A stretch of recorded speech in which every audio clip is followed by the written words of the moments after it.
Hello, this is Strategy Miscellany here with another episode of our design clash concept. So for this one, the idea is a little bit less a hard limitation and a little bit more kind of an abstract concept. So essentially the idea here is kind of spaceships of the 1990s that never were. Sort of if the space race became uh, extremely competitive and militarized in the 1960s, and there's probably Project Orion type ships using nuclear weapons to launch themselves up into space so that they can send these kind of payloads up to do this sort of thing. And so it's sort of imaginary late Cold War spaceships because a lot of the technology in Children of the Earth is actually at that level. It's not really crazy futuristic. So what I did is I tried to, I didn't use any crazy futuristic materials. I didn't use any rail guns, any coil guns, any lasers. It's all just missiles, drones, and cannons. And I came up with kind of two separate design philosophies, one for the North Atlantic Defensive Alliance, or NATO, and one for the Allied League of Tallinn, or ALOT. It's kind of stupid, but obviously you can tell what these are supposed to be. It's clearly NATO and the Warsaw Pact, but I figured having these semi-fictional names because it's an alternate timeline would make more sense. And so for the Nada faction, I designed one that's kind of a carrier type ship and one that's more of a scout for it. So we'll look at the carrier here first.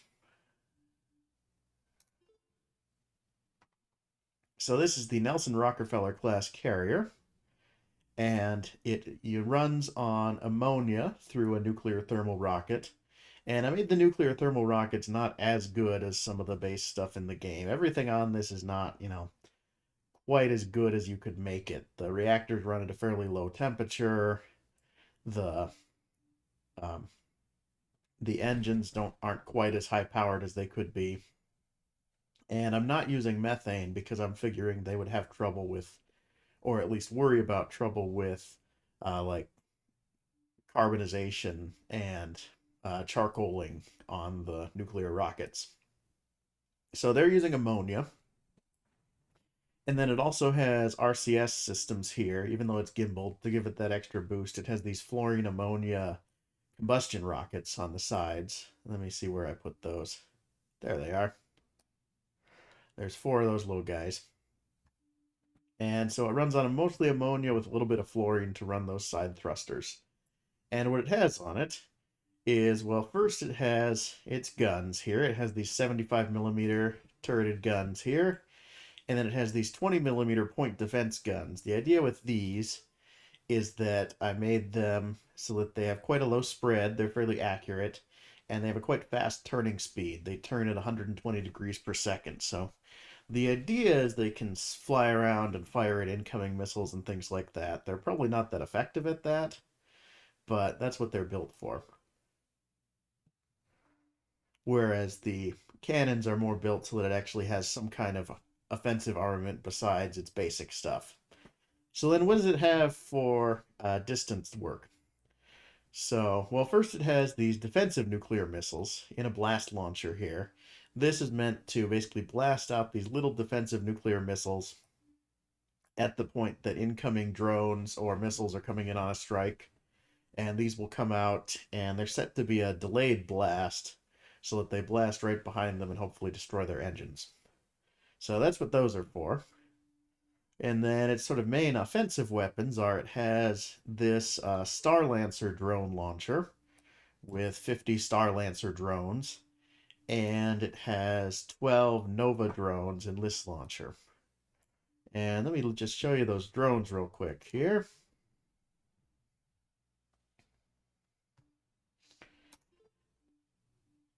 So we've got the Nova drone. These are the big guys here. They have an offensive nuclear missile blast launcher in the front. So when these get close, they each launch a missile and those blast ahead of the whole thing. And then they have a couple of little 13 millimeter, which is sort of equivalent to a 50 caliber, was kind of the idea there. Um, Little drone cannons that are turreted on the side. So it's got a couple of those. It runs on fluorine ammonia, has about 2.33 kilometers per second of delta V. So these are like the heavy strike drones, and then these are like the light light strike drones that typically you'd maybe send ahead to take some of the incoming fire. These guys have even a little more delta V, so they can come in a little faster. And they've got one 13mm drone cannon. It's not turreted, so the whole ship has to swing around. It's got RCS engines to do that. And this one is quite a bit lighter and smaller, so that's why I can pack 50 of them in on the ship. So, coming back to the ship design of the Nelson Rockefeller. So for its armor, it has these little decorative silver and copper stripes. Then it has an outer titanium dioxide layer to protect it from nuclear flash. Above aluminum as a Whipple shield, a core of 1.5 centimeters of titanium, and then I think it's just a front cap because it's quite expensive, but let me double check that. It's got 7.5 millimeters of para-aramid fiber, which is basically Kevlar. Oh, okay, it actually goes all the way back. Looks like this one doesn't use partial armor. It has a full armor scheme through it, which is good because it doesn't turn that fast. And because it's all conventional guns and missiles and things, it doesn't need that much electrical power. So that's why it's able to keep these fairly small radiators. It's got the standard smalls and the standard larges for this system. And there you have it. But with this, I also have sort of a defensive, like a destroyer type spacecraft, you could say. Sort of an escort. The Margaret Chase Smith class here. You can see it's a lot smaller and skinnier. It's got a bunch of point defense cannons. And then it's got two of these turreted flak cannons here. And the idea with those, show you them real quick. So the idea with these is they actually launch little tiny flak missiles. So they launch these little tiny 7.21 kilogram anti-missile flak missiles. And then those can fly out at the enemy. Ideally the incoming drones or incoming missiles, and hopefully strike and destroy them. They only have 0.867 kilometers per second. They use ethylene oxide so that they can be monoprop. I believe the defensive nuclear missiles use the same thing. And yeah, that's these big turreted flak cannons. They can only fire one every basically 11/30ths of a second. Oh, excuse me, 10/30ths of a second. Correct that here. So they don't fire all that fast, but they can hopefully help with the defense. It's got the point defense guns. And it's basically just kind of a backup defensive ship, although it could use the flak cannons offensively also. The little missiles launched out of the cannon, it's already going pretty fast. The missile accelerates a little farther. It's going to hit pretty hard. And it's got a fairly similar armor scheme, except for it's got a silicon band instead of a silver band for decoration. And actually slightly more titanium.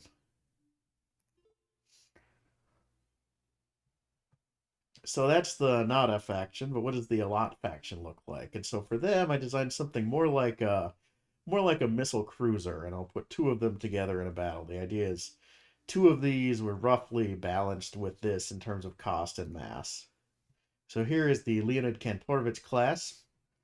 The Allot ships, which I really only designed one of. I designed another model, I think, but changed my mind on it later. The Allot ships run on hydrazine, which works quite well as a propellant for a nuclear thermal rocket and was one of the ones considered in real life. But it's also very dangerous if a propellant tank gets hit, this whole ship will basically go up in a fiery explosion. So it really cannot deal with partial damage. That's why actually the crew module is in the front on this one, because it's about the same if the crew module gets destroyed or if one of the fuel tanks gets destroyed. Either way, the whole ship is going up. But it's designed in a slightly different method than the other one. This one is designed for less for standing off and more for just kind of directly coming in. So it's got the hydrogen combustion rockets on the back. It's got them on the sides for RCS. It doesn't use gimbals. Or, yeah, it's got the combustion rockets. Sorry, these are all on the sides. And these are RCS to let it turn and also roll itself. And then it's got one big nuclear thermal rocket on the back that doesn't have a gimbal, it just blasts straight. And so it's a simpler system in some ways. Then it's got its own defensive nuclear missile blast launcher, pretty similar. Except for the nice thing for these guys is they can basically just use hydrazine for everything. They don't have to worry about different propellants because hydrazine is hypergolic, so it doesn't need a reactant with it to combust. And then they've got 90 millimeter turreted cannons, so slightly larger, and 15 millimeter point defense cannons, so slightly smaller. And then the biggest change is so they have these Starbreaker drones. They've got 20 of them. So the whole fleet together has 40. And these can be used for a distance strike to weaken the enemy. Let me look at what the Starbreaker drone looks like real quick. Or they can be used to shoot at incoming enemy drones. You know, you can do sort of a strike on their strike. So this is the Starbreaker drone. It has just a 10 millimeter drone gun. It's even smaller and less Delta V than the NATO drones. It's much more sort of a counter drone, you could say. Although it also works for a strike on the enemy ship. It has very good acceleration. And then, just as importantly, though, the main armament of the Leonid Kantorovich class is it has these defensive nuclear missile blast launchers, but then the big thing is it has these 660 millimeter nuclear missile guns. So these big guns, they each have 40 projectiles in them, so that's 80 in total, or 160 for the fleet. They have a slow turning speed, but that's okay because what they do is they launch offensive nuclear missiles here. These 269 kilogram offensive nuclear missiles, 1.3 kilometers per second on the missile itself, and it has a almost 1 kiloton offensive nuke. So the idea is that these fire a little under once a second. So you get both ships firing twice at once. You're getting pretty close to 4 a second. Let's call it 3.5 a second. And so you get a wave of nuclear strikes coming in and take out the enemy that way, as opposed to operating at a distance. After using your drones and defensive nuclear missiles to take out their incoming drones. So that's the idea. It's kind of two different strategic approaches. One sort of loosely based on a US carrier group and one loosely based on a Soviet missile cruiser. Those are both extremely loose interpretations, but I figured it'd be interesting. I also gave this one some kind of spiky radiators just to give it a different look. Its radiators are semi-protected behind the front of the ship, which is nice. But yeah, if one of these nuclear missile guns gets hit, damaged badly, it's very bad for the ship. It could definitely blow up the whole thing. They're quite large. So, both sides have their vulnerabilities, both sides have their advantages. Let's see how this goes.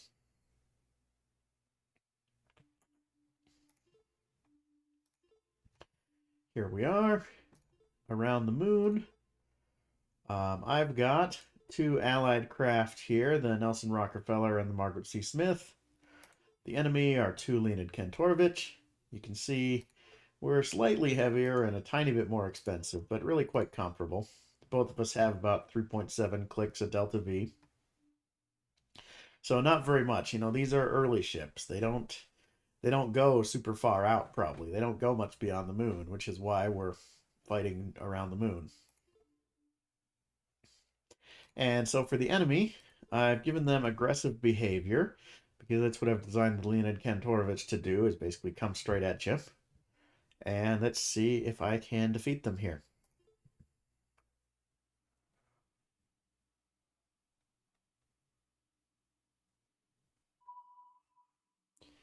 All right, so here I am, here they are. I'm going to give it about 10 minutes and see what they do. Okay, they've launched some strikes, but the AI is just not that great at doing range strikes sometimes. So I'm going to try and do a drone strike on them. So get out the Nelson Rockefeller class. And we're going to launch all our Nova drones.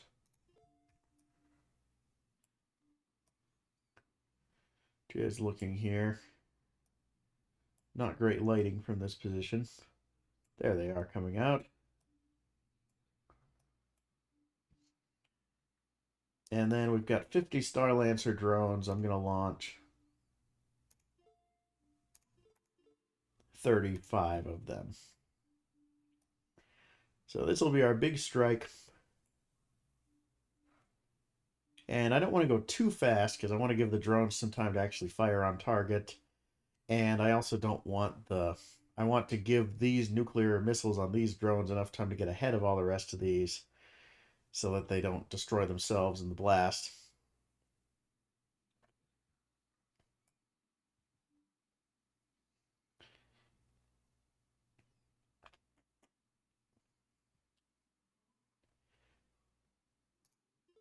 All right, let's send the strike out.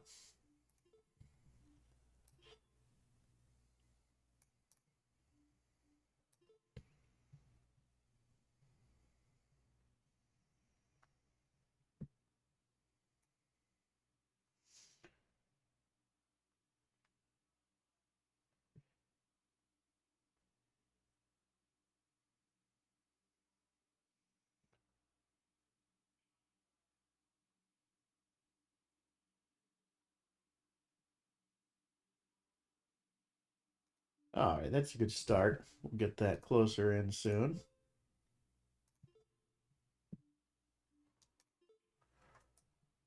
Well, that's a little closer than I meant to be before we got this organized, but that's pretty close. So let's see. Oh, there we go. All right, now I just got to get that perpendicular down.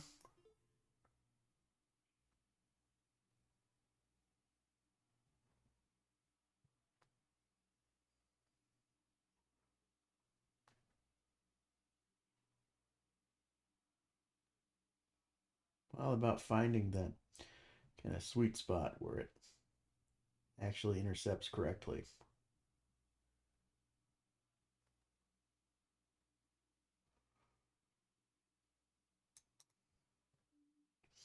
Well, that's a start. Let's go a couple minutes in.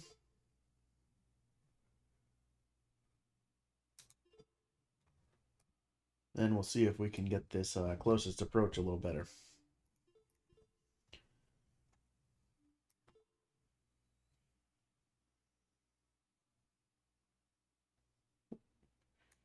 Okay, that's a lot better.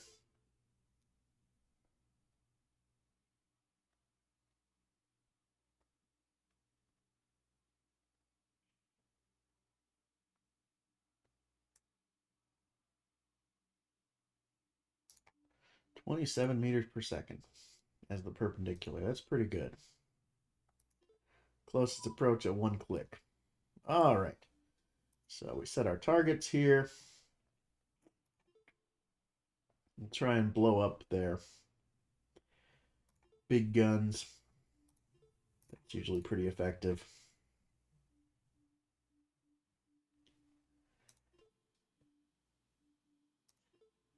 And I'm going to go ahead and have the Star Lancer drones do a homing order to start and get them ahead of the Nova drones so that they're the ones that primarily get targeted.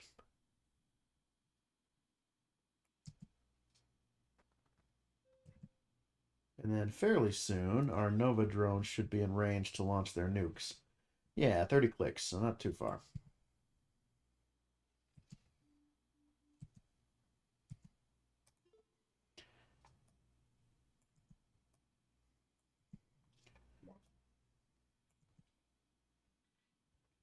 Okay, the Star Lancer drones have clearly pulled ahead of their compatriots and will be the main targets. We'll set them back to orient broadside.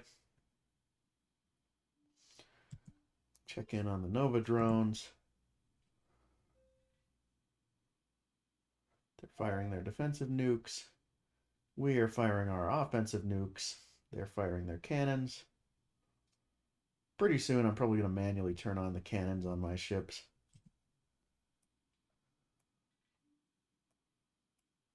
And there go our offensive nukes.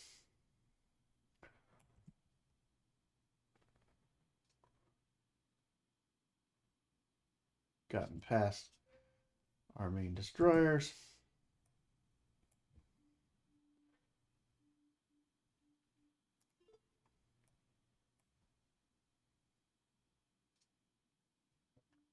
And let's see, with a flyby in 13 seconds, I think it's time to take the safeties off, the range limitations. These guys 18 seconds, so we'll give them a little longer. Our ships open up. The missiles come towards us. Bright flash warning in the next 30 seconds or so.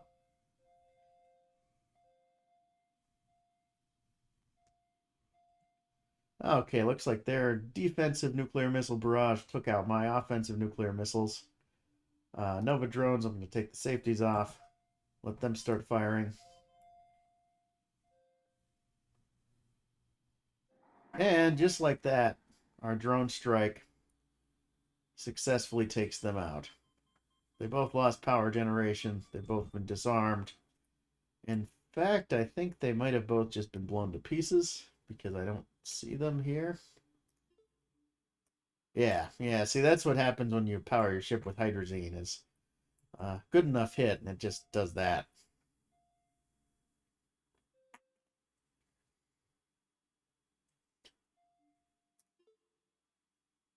And their drones should be getting out of range of our drones pretty soon, or running out of Delta V. All right, there we go. I also gave the NATO forces green tracers and the Allot forces red tracers so that it's easier to see who's who. Gives it that kind of Star Wars look.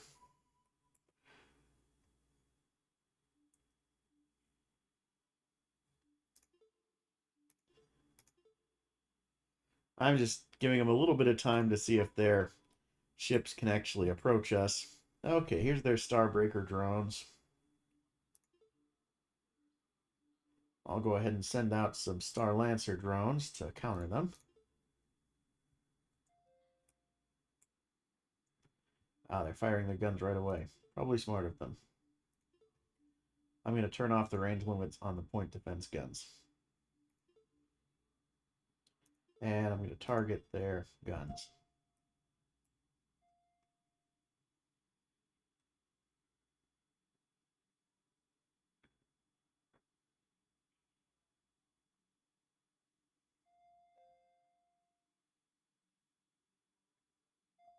Okay, that's a pretty good strike on them. They're definitely going to do some damage. And here come my missiles. Bright flash warning.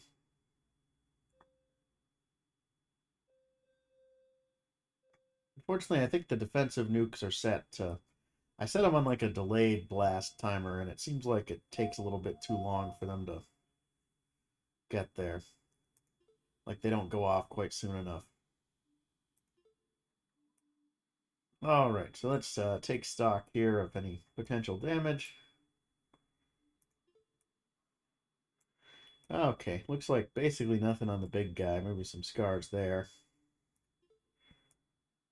Same with on the little one. We're looking pretty good.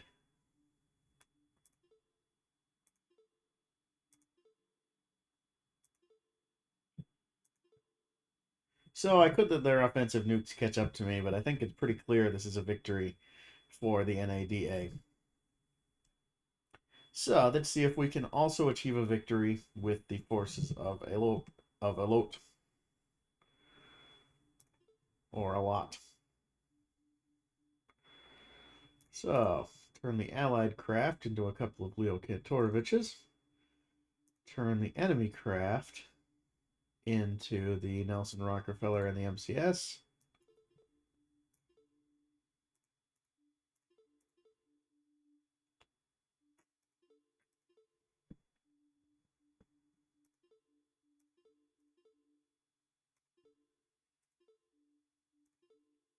Switch the livery around so that it makes sense, and then figure out how these guys should be set up.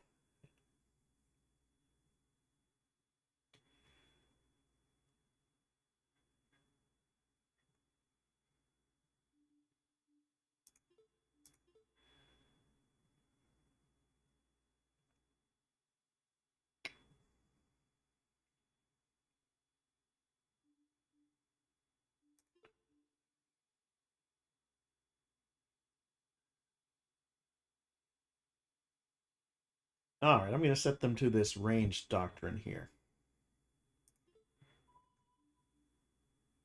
And here we are, here they are. And what I am going to do this time is just try and get an intercept right away. A quick one with my ships and try and just smash them under the weight of offensive nuclear missiles.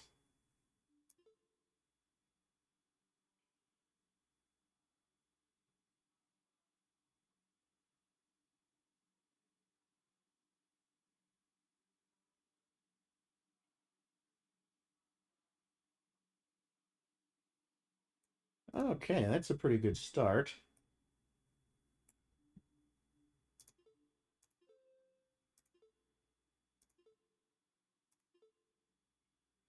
But I should be coming straight in at them. Very quickly, too.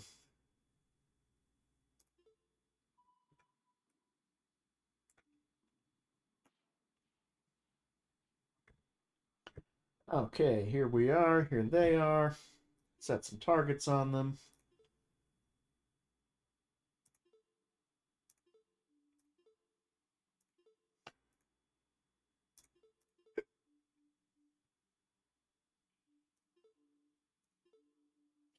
Set our guys to orient broadside. And if they start opening fire out of range, we might have to also, but for now we'll just approach. Okay, they're sending out their drones. I'm going to send out a counterstrike of my drones here.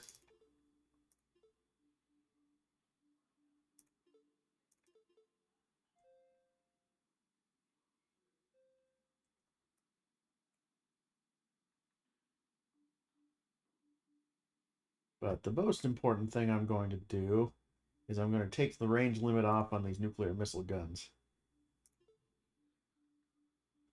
Just try to bury them under the fire of those. You can see those going off now. Blink, blink, blink.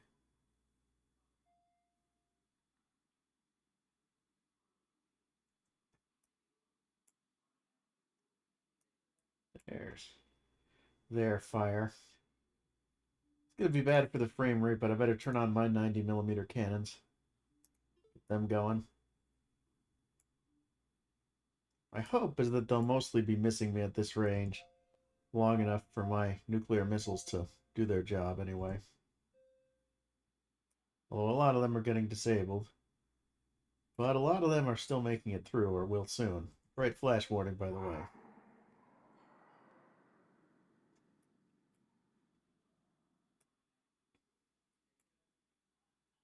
Okay, yeah, you can see our drones, you can see our missiles.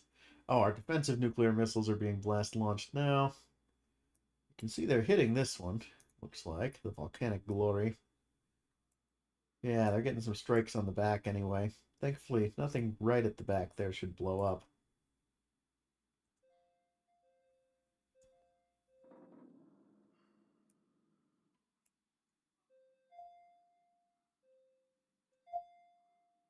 Okay, I think our nukes are starting to hit in their side. Yeah, their ship looks pretty scorched. Let's watch some of those come in. Bright flash warning.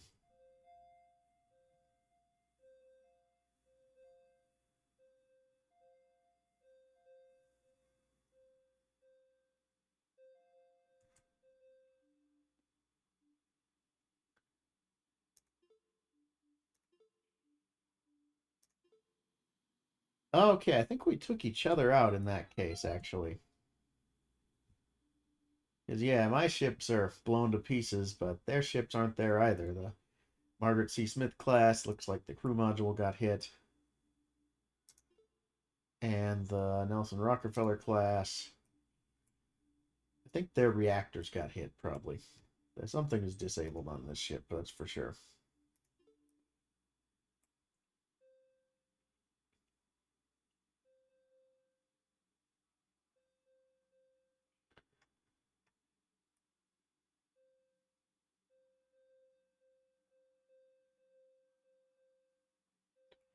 So I think in that case, we have to call that a draw, I would say.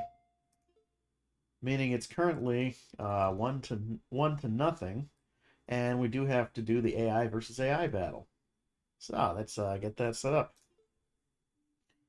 All right. So the Kantoroviches are going to be set to aggressive. These guys are going to be set to ranged, and let's see how this goes.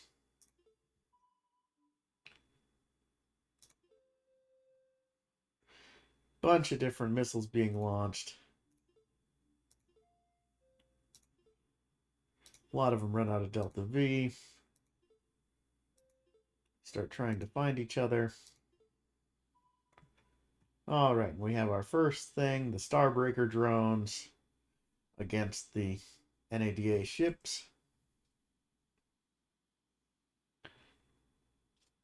A slow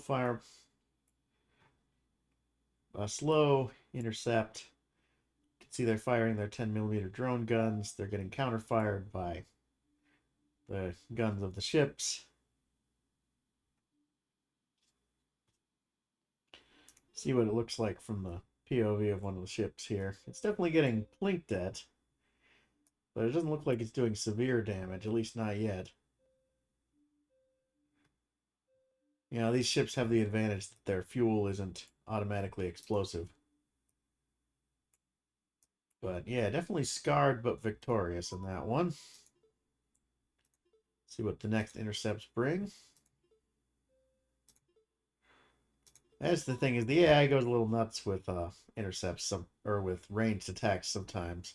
Gets them in weird directions. Here's another wave of Starbreakers.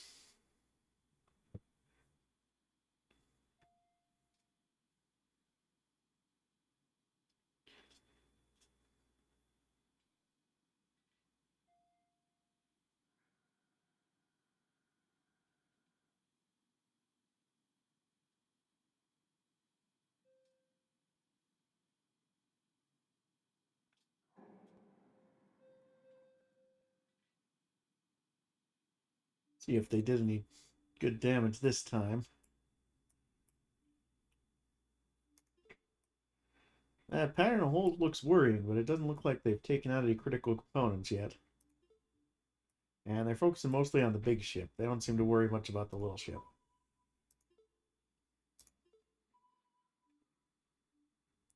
Alright, now the two capital fleets are against each other, which is how the Kantoroviches would like it. However, they're out of a lot of their stuff, but they still have their nuclear missile guns. These guys, meanwhile, unfortunately, I can't seem to see what their stockpiles are like. I guess we'll find out. Okay, they clearly still have some. Because they're firing Nova and Star Lancers.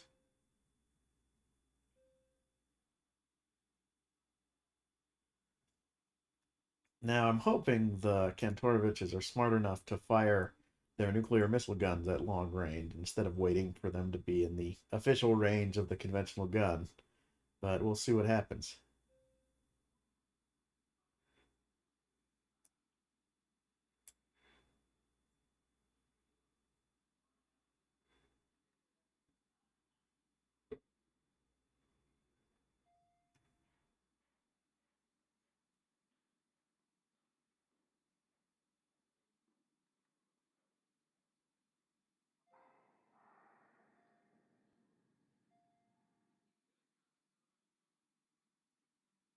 See them firing back and forth. Take a closer look at one of them here.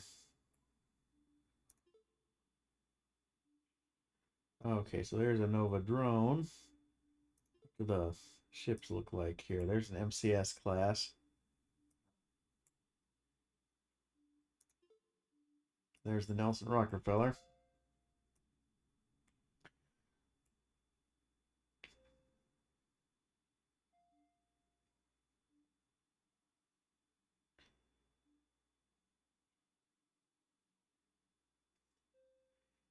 I think their drones are going to be able to take out the Kantoroviches here. I'm surprised they survived one of their nuclear missile guns going up.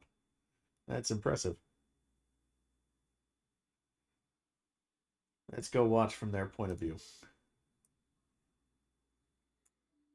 Yeah, definitely shot full of holes, but still surviving.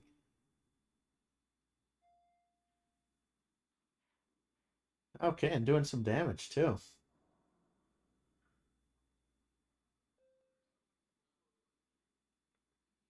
I think once these drones get in close, though, it's going to be the end of them. But we shall see.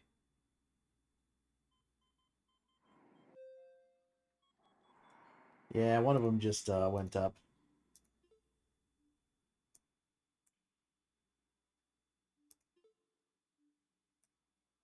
Yeah, here's a little piece of it. So we got another one, though. Until we don't. All right, so I guess we have to consider that final score 2.5 to 0.5. So NADA victorious. Yeah, it looks like the carrier concept works better than the missile cruiser concept in this particular case in space. Either the lesson is don't power your ship with hypergolics. Either way, there's a million little spinning missiles and things around. I guess we'll give them a chance to see if they can, the remaining a lot missiles can do something against the NATO ships. Looks like the answer is no.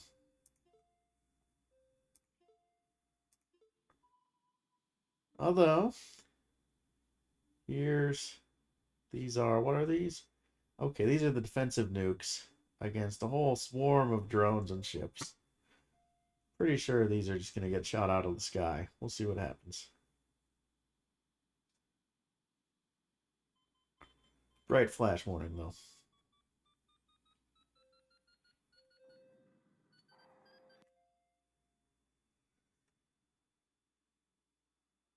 Okay, well, they definitely did some more damage. But yeah, the Nelson Rockefeller is definitely showing its ability to defend against heavy fire.